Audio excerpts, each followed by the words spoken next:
Hello दोस्तों, कैसे हैं आप सब। स्वागत है आप सभी का हमारे YouTube channel study with smartness में। दोस्तों, जनरल साइंस के प्रिपरेशन के लिए जो भी हम आपके टाइम सीरीज़ चला रहे हैं जनरल साइंस की, उसका आज ये सेकंड सीरीज़ है दोस्तों, सेकंड है। तो चलिए देखते हैं इसमें हमारा पहला क्वेश्चन क्या है कि एक टीवी सेट को चलाने के लिए टीवी रिमोट द्वारा प्रयोग किया जाता है। तो टीवी रिमोट द्वारा किस तरह की तरंगों का उपयोग किया जाता है दोस्तों? तो वहाँ पर रेडियो तरंगों का उपयोग किया जाता है। ध्यान से देखिएगा दोस्तों, टीवी सेट के जो रिमोट्स होते हैं उनमें रेडियो तरंगों का उपयोग किया जाता है। नेक्स्ट क्वेश्चन है हमारा, 100 डेसिबल की शोर की प्रबलता का स्तर किस संगत की होती है? 100 डेसिबल दोस्तों जो नॉर्मली हम बातचीत की भाषा होती है उसमें हम 45 डेसिबल का यूज़ करते हैं। अगर हम तेज से बात करते हैं तो समझिए 60 डेसिबल का यूज़ करते हैं। किंतु यहाँ पर शोर की प्रबलता की बात की जा रही है जिस तरह से दोस्तों, तो शोर की प्रबलता जो है यंत्र कारखाने के शोर से संबंधित होती है। मतलब कि यहाँ पर हमारा ऑप्शन डी है करेक्ट आंसर। चलते हैं नेक्स्ट क्वेश्चन में। नेक्स्ट क्वेश्चन है हमारा, ब्लैक होल अंतरिक्ष में एक पिंड है जो किसी भी प्रकार के विकिरण को बाहर नहीं आने देता है। तो इसका कारण क्या है? इसका कारण है दोस्तों कि जो ब्लैक होल का होता है उसका घनत्व तो बहुत अधिक होता है। घनत्व जो है बहुत अधिक होता है, इस वजह से उसके आर पार होकर कोई भी प्रकाश की किसी भी प्रकार की विकिरण गुजरती नहीं है। नेक्स्ट क्वेश्चन है हमारा, एक कंप्यूटर की मेमोरी सामान्य तौर से किलोबाइट अथवा मेगाबाइट में व्यक्त की जाती है। तो एक बाइट कितने का बना होता है? एक बाइट कितने का बना होता है दोस्तों? तो ये एक बाइट जो है वो 8 बाइनरी अंकों से मिलाकर एक बाइट बना होता है। तो एक जो बाइनरी नंबर्स क्या होते हैं दोस्तों, बाइनरी नंबर 0 और 1 को मिलाकर बाइनरी नंबर्स कहा गया है। तो इस तरह के 8 बाइनरी नंबर्स मिलाकर बिट या बाइट का निर्माण होता है।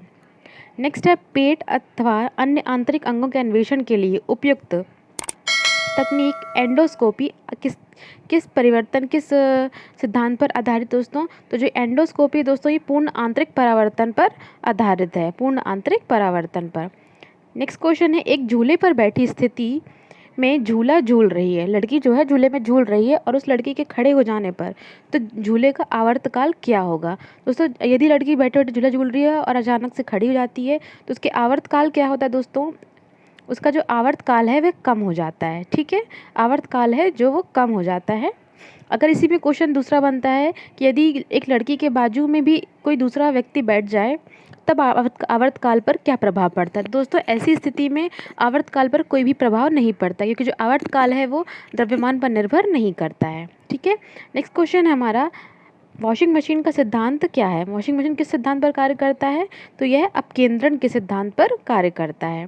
ठीक है, नेक्स्ट क्वेश्चन है, द्रव बूंद की संकुचित होकर न्यूनतम क्षेत्र घेरने की प्रवृत्ति क्या क्या कारण है?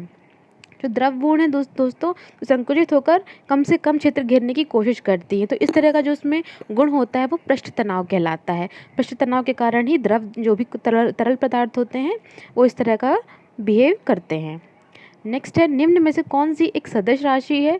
देखिए दोस्तों, सदिश और अदिश राशियों से बहुत क्वेश्चन बनते हैं। आपको क्वेश्चन एनटीपीसी में ज़रूर देखने मिलेंगे सदिश और अदिश राशियों से, इसलिए इनको अच्छे से याद कर लीजिए। यहाँ पर सदिश राशि की बात की जाए दोस्तों, यहाँ पर संवेग जो है वो एक प्रकार की सदिश राशि है। बाकी की दाब, ऊर्जा और कार्य अदिश राशियाँ कहलाती हैं।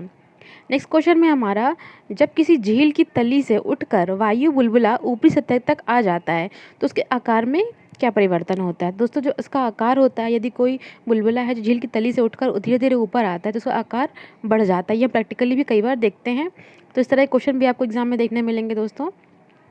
नेक्स्ट क्वेश्चन में हमारा, साधारण यंत्र किसी व्यक्ति की सहायता किस प्रकार करता है? अगर किसी हम साधारण यंत्र क्या या फिर यंत्र को हम कहते हैं सिस्टम या मैकेनिज्म, वो एक व्यक्ति, एक नॉर्मल व्यक्ति की किस तरह से सहायता करता है?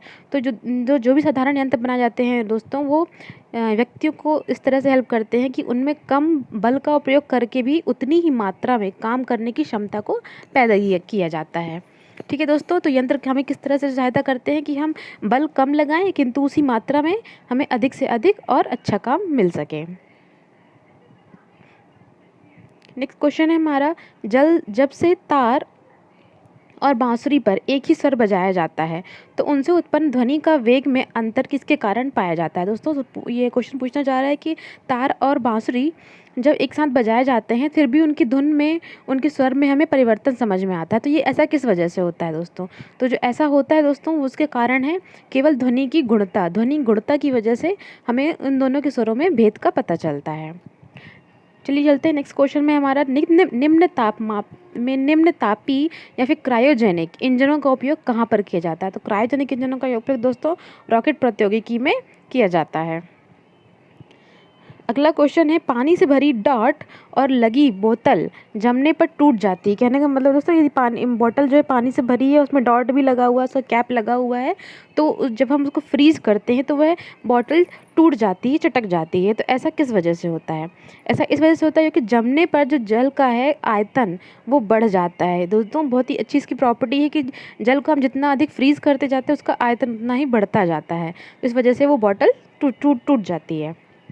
नेक्स्ट क्वेश्चन है, साबुन के झाग में चमकदार रंगों का बनना किस घटना का परिणाम है? नाम है ये है बहुलित परावर्तन और व्यतिकरण।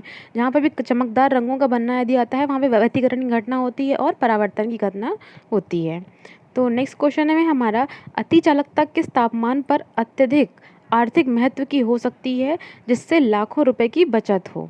तो यहाँ पर बात की जाए दोस्तों अति चालक पदार्थ की, अति चालक हमारे लिए किस तरह से उपयोगी हो सकती है आर्थिक नज़रिए से। तो अगर हम अति चालक का जो गुण है वो पदार्थ की अगर सामान्य ताप पर हो, सामान्य तापमान पर मतलब रूम टेम्परेचर पर यदि ये कोई ऐसा पदार्थ है जो अति चालक का गुण प्रदर्शित कर रहा है तो वो हमारे लिए आर्थिक महत्व से बहुत ही इम्पोर्टेंट रखता है, जिससे लाखों रुपए की बचत की जा सकती है। अति चालकता मतलब कि हम उसे ना तो किसी तरह का टेम्परेचर देना पड़ेगा, किसी तरह का हीट नहीं देनी पड़ेगी, फिर भी उसमें अति चालक का गुण पाया जाएगा। ठीक है ना दोस्तों। नेक्स्ट क्वेश्चन में हमारा, तारे अपनी ऊर्जा कैसे प्राप्त करते हैं? तो तारे अपनी ऊर्जा दोस्तों नाभिकीय संलयन से ही प्राप्त करते हैं और गुरुत्व संकुचन से भी प्राप्त करते हैं, गुरुत्व के संकुचन से भी प्राप्त करते हैं। दोनों ही चीज़ें इसमें इंपॉर्टेंट है। नेक्स्ट है, एक कृत्रिम उपग्रह में विद्युत ऊर्जा का स्रोत क्या होता है? कृत्रिम उपग्रह में विद्युत ऊर्जा का जो स्रोत होता है वो दोस्तों थर्मोपाइल से होता है। थर्मोपाइल द्वारा कृत्रिम उपग्रहों में विद्युत ऊर्जा सप्लाई की जाती है। नेक्स्ट क्वेश्चन है, मृग तृष्णा उदाहरण है? किस चीज़ का उदाहरण दोस्तों मृग तृष्णा? तो ये भी पूर्ण आंतरिक परावर्तन का उदाहरण है। ये भी क्वेश्चन जो है एग्जाम में कई बार पूछे जाते हैं दोस्तों, अच्छे से याद कर लीजिएगा। मृग तृष्णा जो है पूर्ण आंतरिक परावर्तन का उदाहरण है। नेक्स्ट क्वेश्चन है, लोहे की कील पारे पर क्यों तैरती है जबकि वह पानी में डूब जाती है? ये क्वेश्चन भी आपको एग्जाम में कई बार देखने मिला होगा दोस्तों, बहुत ही फेवरेट क्वेश्चन है ये। लोहे की कील पारे पर तैर जाती है जबकि पानी में डूब जाती है। तो ऐसा किस लिए होता है दोस्तों? ऐसा होता है लोहे का घनत्व पानी से अधिक होता है और पारे का कम होता है। तो सीधी सी बात दोस्तों, जहाँ पर लोहे का घनत्व ये जो भी घनत्व जिस चीज़ का अधिक होगा वो डूब जाएगी और जिसका घनत्व कंपैरेटिवली कम होता है वो तैर जाती है। यही वजह कि लोहे का घनत्व पानी से अधिक होता है इसलिए वह पानी में डूब जाती है और पारे से कम होता है इसलिए पानी में वह तैर जाती है। नेक्स्ट क्वेश्चन है, तेल जल के तल पर फैल जाता है, ऐसा क्यों होता है? क्योंकि जो तेल होता है दोस्तों, तेल का जो पृष्ठ तनाव है वो पानी से कम होता है इसलिए वो पानी की सतह पर फैल जाता है। नेक्स्ट है, दूरदर्शन के संकेत एक निश्चित दूरी के बाद नहीं मिल सकते हैं, ऐसा क्यों होता है? दूरदर्शन के संकेत जो हैं एक निश्चित दूरी के बाद नहीं मिलते क्योंकि पृथ्वी की जो सतह है वह वक्राकार है। वक्राकार सतह होने के कारण जो है संकेत यदि समझिए यहाँ पे से कोई आर्टिफिशियल उपग्रह है, कृत्रिम उपग्रह, और उसके संकेत इस तरह से भेज जा रहे हैं तो एक समय तक इस डायरेक्शन में भेजेंगे, लेकिन उसके बाद जैसे ही पृथ्वी और अधिक चक्कर लगाएगी अपने अक्षीय मार्ग में तो उसके जो संकेत हैं वो वहाँ से क्रॉस हो जाएंगे और इस तरह से बाहर निकल जाएंगे, इसलिए कुछ दूरी के बाद दूरदर्शन के संकेत हमें प्राप्त नहीं होते हैं। नेक्स्ट है, धूप से बचने के लिए छाते में रंग संयोजन कौन सा सही है? धूप से बचने के लिए छाते में कौन सा रंग संयोजन सही है दोस्तों? तो इसका सही आंसर है ऊपर उजला और नीचे काला। मतलब कि ऊपरी जो सतह होती है वह उजली होनी चाहिए और निचली जो सतह है वह काली होनी चाहिए। तो ये धूप संयोजन का एक बेहतरीन संयोजन है। नेक्स्ट है हमारा, हवाई जहाज़ से यात्रा करते समय पेन की स्याही निकलने लगती है, इसका कारण क्या है दोस्तों? जैसे जैसे हम हाइट पर जाते जाते हैं वायुमंडलीय दाब जो है वो कम होने लगता है ना। वायुमंडलीय दाब कम होने के कारण ही जो पेन की सतह है, पेन की स्याही है, उसका दाब जो है वायुमंडल के दाब से अधिक होने के कारण स्याही बाहर निकलने लगती है। नेक्स्ट क्वेश्चन, जल की सतह के ऊपर का दृश्य देखने के लिए पनडुब्बी में कौन सा यंत्र लगाया जाता है दोस्तों? तो इसमें पेरिस्कोप लगाया जाता है, अर्थात पनडुब्बी की जो ऊपरी सतह है वहाँ पर पेरिस्कोप का यूज़ किया जाता है। आई होप दोस्तों आपको हमारे वीडियो पसंद आया होगा। ऐसे ही वीडियोस पाने के लिए आप जुड़े रहें हमारे चैनल से। चैनल को लाइक, सब्सक्राइब, शेयर करना बिल्कुल भी ना भूलें। मिलते हैं अगले वीडियो में कुछ नई जानकारी।